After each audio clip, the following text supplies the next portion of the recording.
Hey everybody, and this is where I'm at. I gave a little bit of this yesterday with the empty pools and stuff, and this is what it is today.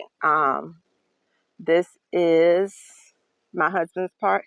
He's done his part. He came out here, he filled the pools up, he mixed the peat moss and the perlite, and if you don't know, this is perlite right here, and this is what it looks like. This is what perlite looks like. And I think it's like some type of volcanic rock or something. It's very light. And what it does, it creates space within the soil, because if you got compacted soil, the roots will not grow. And the roots is like where they get the oxygen and where they get the nutrients from. So if you don't have a good root system, you're not going to have a healthy plant. And this is peat moss. The brown stuff on top is peat moss. And this is what holds moisture in. And so these are some of the plants that I'm going to plant. And I think these are shampoo ginger. As I said, I ordered a few pieces. I cut them up and able to enable me to get more plants. And this here is more shampoo ginger, because the plants actually, to get a couple of pieces of root of shampoo ginger costs a lot. And well, it costs more than what I want to spend.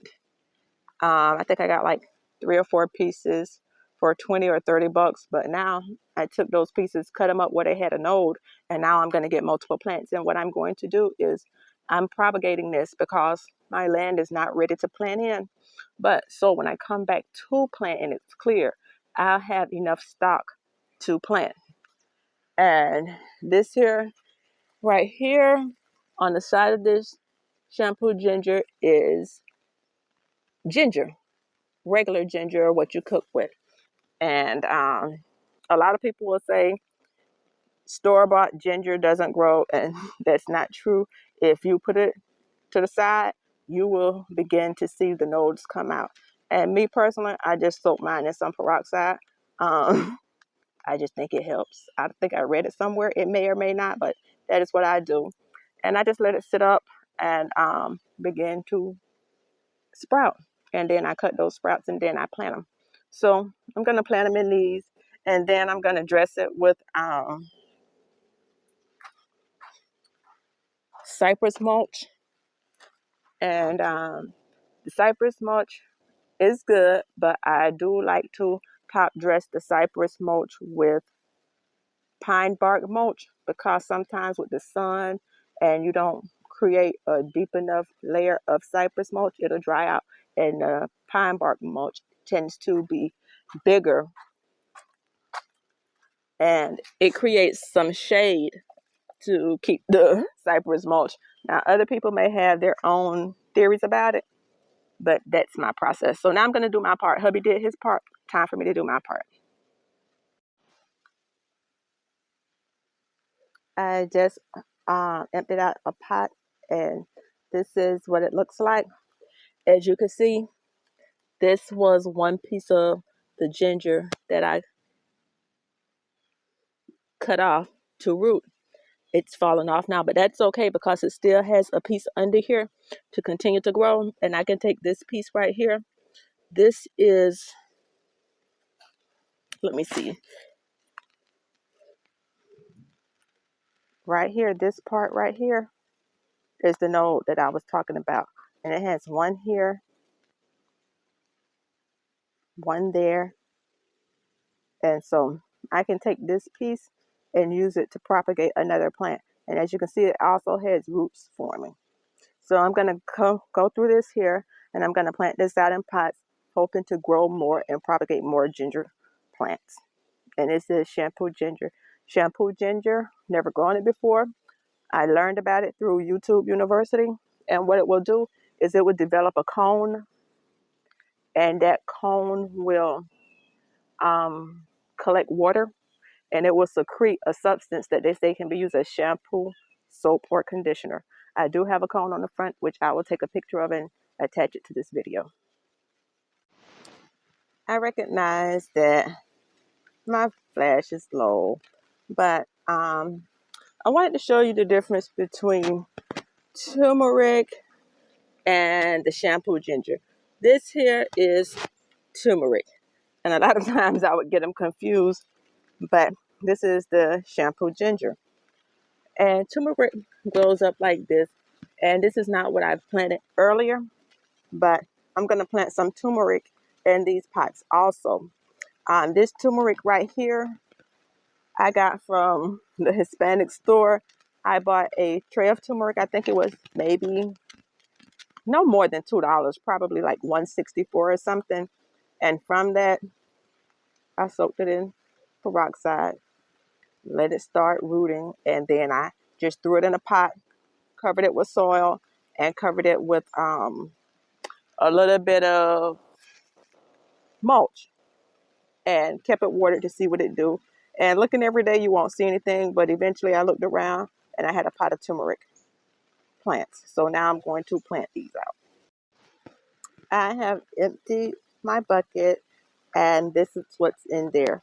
As you can see, the turmeric is starting to root, and here's like the original piece of turmeric, and a lot of these are going to be bunched together, but you can see it's producing, and I'm going to replant this. In Florida, we pretty much get heat the majority of the time of the year, and last year my turmeric survived the winter, and so even though most people will have harvested their turmeric by now, I'm just going to replant this out just to get more stock.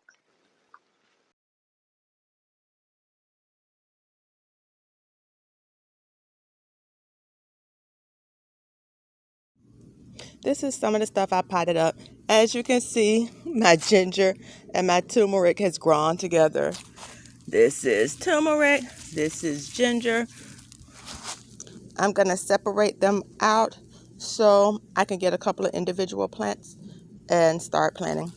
And this is what the mass looks like. Now, you can see the root, and you can see where the ginger started propagating right here. This is the old one, and this is the new ginger. So I'm just going to plant this out, and hopefully it'll continue to regrow. This here looks a little bit scraggly because in my move, I had to dig a lot of stuff up out of the pots it was in to be able to transport it. But hopefully when I get it nice and settled back in, it will go to doing fine. These plants are resilient. Okay, here is the finished product. I do have to go and get some more mulch. Um, but this is what it looks like. And like I say, I'm growing this turmeric basically what they call for seed plant. So when my land gets cleared, all of that can't really plant in areas that have trees and roots and stuff. But hopefully I'll get that cleared out over the winter. And when spring comes, hopefully, that's really pushing the timeline, depending on the money situation. Um, I'll have ginger and turmeric that has grown out to be able to give me something to plant in the ground. And I'll go and get the soil tested over the summertime over the winter to see even if it's good to plant in the ground. Now, a lot of places won't be able to grow turmeric and things like that during this time of year or later because their hardiness zone, and I didn't understand hardiness zone, but YouTube University and Google are amazing. But because I'm in the zone 10, unless we get a really, really long period of cold, or I should be able to do these plants and they will survive. A lot of people are harvesting or have harvested their turmeric or ginger, and I can let mine go ahead and go because nothing here is going to die back. The leaves will probably remain green until I decide to turn these upside down. And I did my part. My husband did his part, and I did my part. And here is what I do. I have to go and get some more pine bark mulch. But when I put the pine bark mulch on top of this, what it does, it creates an environment where the bigger chunks give cover to the smaller pieces, of cypress mulch, and it doesn't dry out so easily. So I'm definitely going to use that, and all of these pine needles that I have around here will eventually make it into some of my bins. And that is that.